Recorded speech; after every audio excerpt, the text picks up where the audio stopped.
Processes and tools dominate today's Agile discussions, but we are devoted to the individuals and interactions that make it work.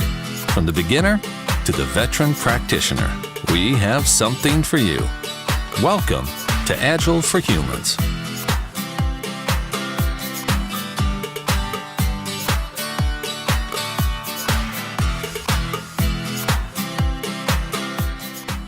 Welcome back to Agile for Humans. I'm your host, Ryan Ripley. We are still at The Ohio State University at the Path to Agility Conference.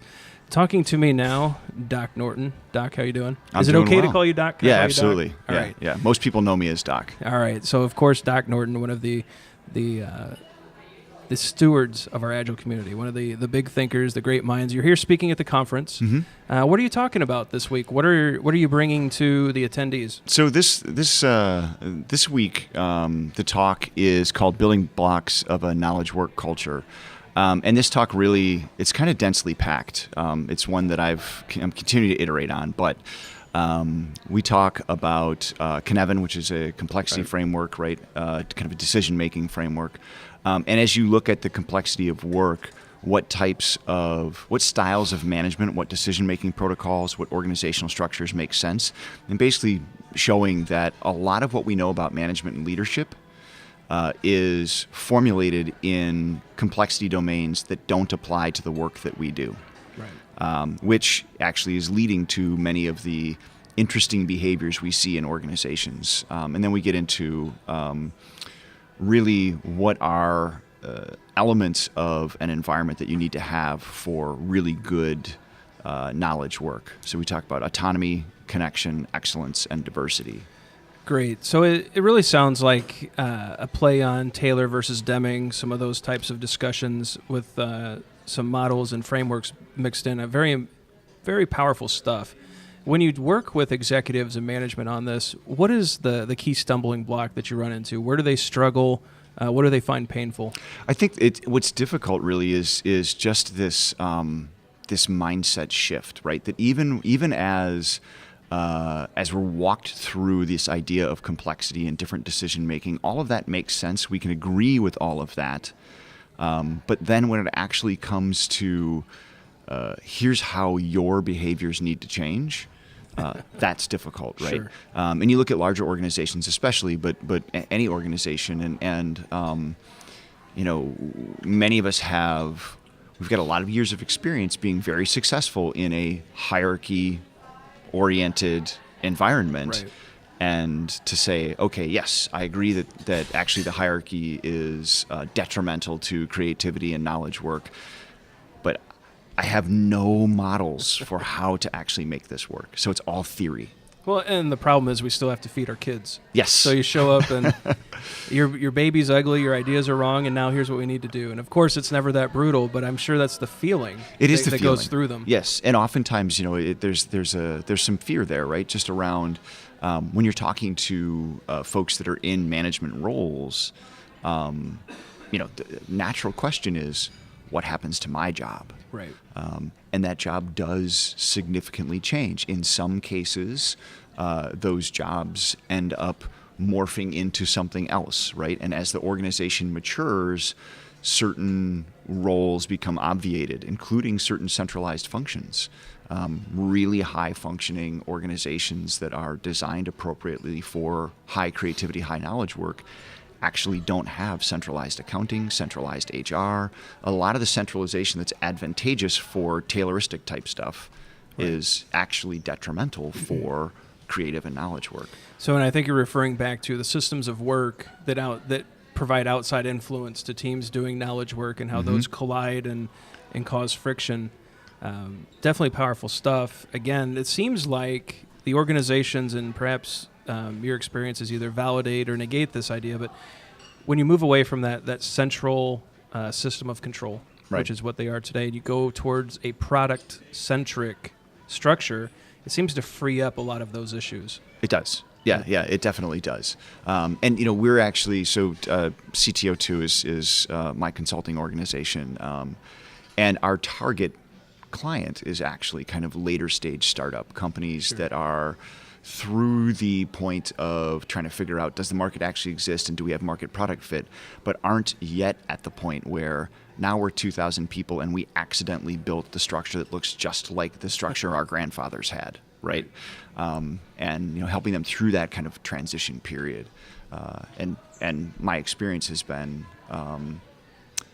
it's better if we can to get involved then, rather than you've been around for 50 years and you've got strong hierarchy and strong structure, and now let's try and dismantle that. Try to break the habit before it's solid. Right, exactly. Right.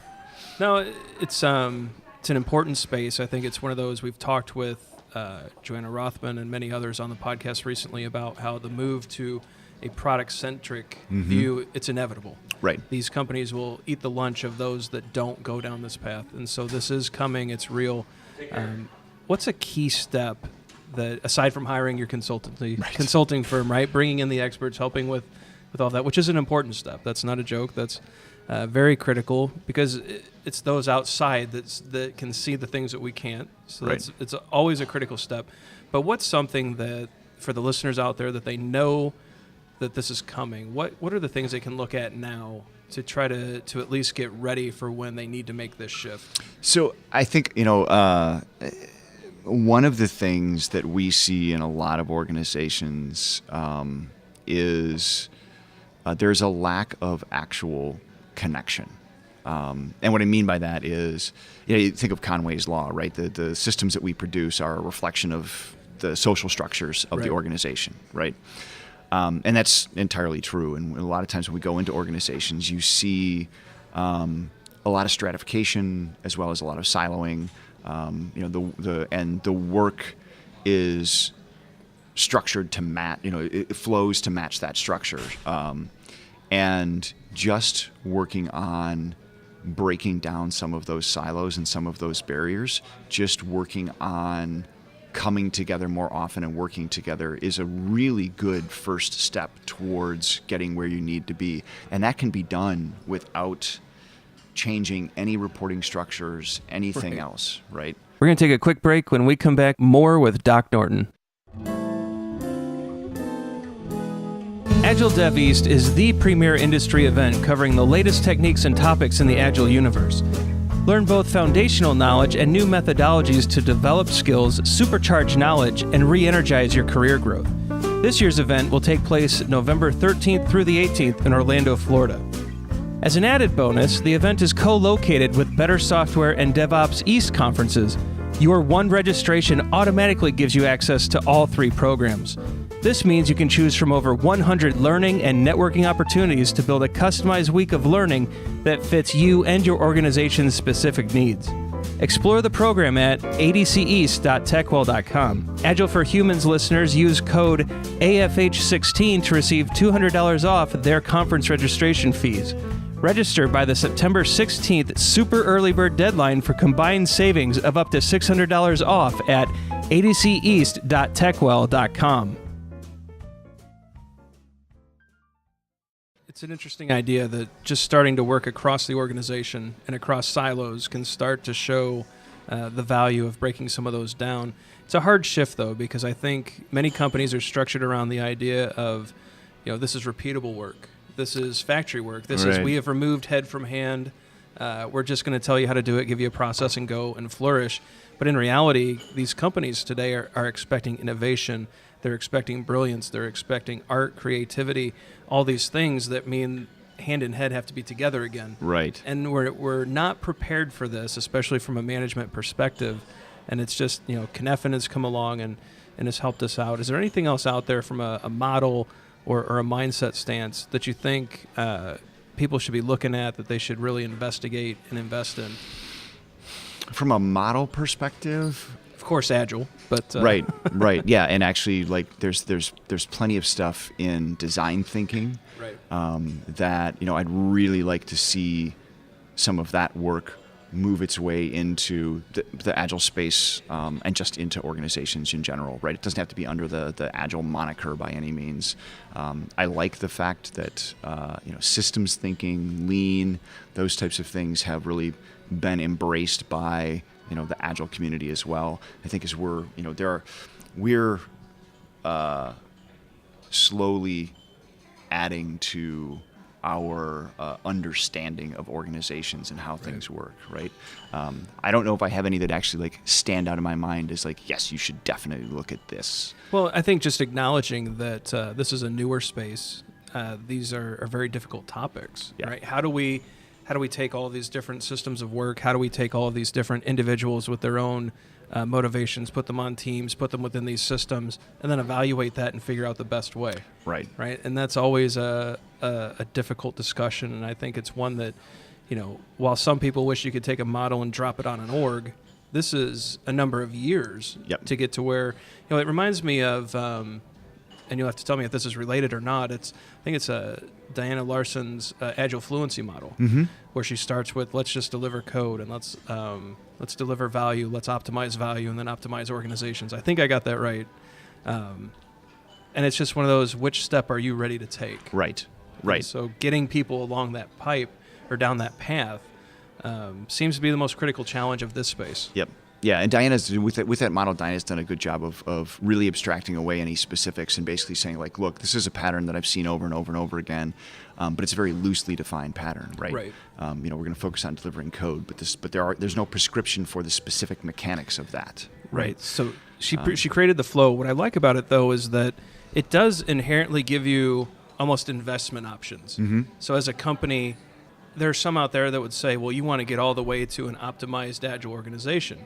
Well, there are 100-year-old companies that if they would get to step 2, would be a pretty humane place to work. Right. And so what I like is that she does stop it and say, well, maybe step 2 is right here, and this is the kind of investment that you have to make. Step 3 could be beneficial, but 2 gets you where you want to be. And yes. I think that kind of pragmatism mixed into Kneffen, some of these models, Dan Pink, and then your extension of those, I think of that work where you actually say, well, wait a minute, the individual is important, but we're a team-based kind of mindset here, so let's bring in some of these other practices. I think all that comes together almost serendipitously and helps us do some really, truly innovative things. So yeah, it's a really neat space that you're in, and really appreciate you sharing that with us. Oh, yeah, my pleasure. So as far as anything else that you have going on, is there anything you want to get in front of the listeners, anything that they should know about, or how can they continue the conversation with you? So I personally am available. I'm Doc on Dev. Right, Doc on Dev. And it really is like all the things whack Doc on Dev. Whether it's Facebook, LinkedIn, Twitter, whatever, right? And then my organization is CTO2, and we are CTO2.com, it's I blog on both docondev.com as well as wearecto2.com. Topics are slightly different, but they're along the same lines. Doc on Dev is a little more focused on the actual development stuff, and CTO2 is a little more focused on the organizational. So in the dev space, that's interesting. What are organizations doing in conjunction with this mindset shift on the technical side that you're seeing that's playing together in that space? Well, it's an interesting opportunity to actually reintroduce things we've known for a long time, but in a slightly different context, right? Old but unknown is as good as new, right? Yes, good. Exactly. So it's interesting is we're talking about some of these ideas, and really a lot of the stuff that we're talking about in terms of ways teams need to work. We've already known this, sure, right? But as we start introducing the idea of breaking down these silos, right? That's one of the things we talked about is a lack of connection in a lot of organizations, and getting people to start to work across those boundaries. Right. We start reintroducing the idea of, even like a Three Amigos practice, or stuff that previously was just not possible in that organization now becomes possible, right? From an actual tech practices standpoint, I haven't seen a lot of things that are really uniquely new that are happening. Even the idea of domain modeling in that, right, is kind of, we're seeing that come back up again now as companies are having discussions around, all right, so if we should reorg to get rid of these boundaries, there have to be boundaries somewhere. What should that look like? So. No, it's great stuff.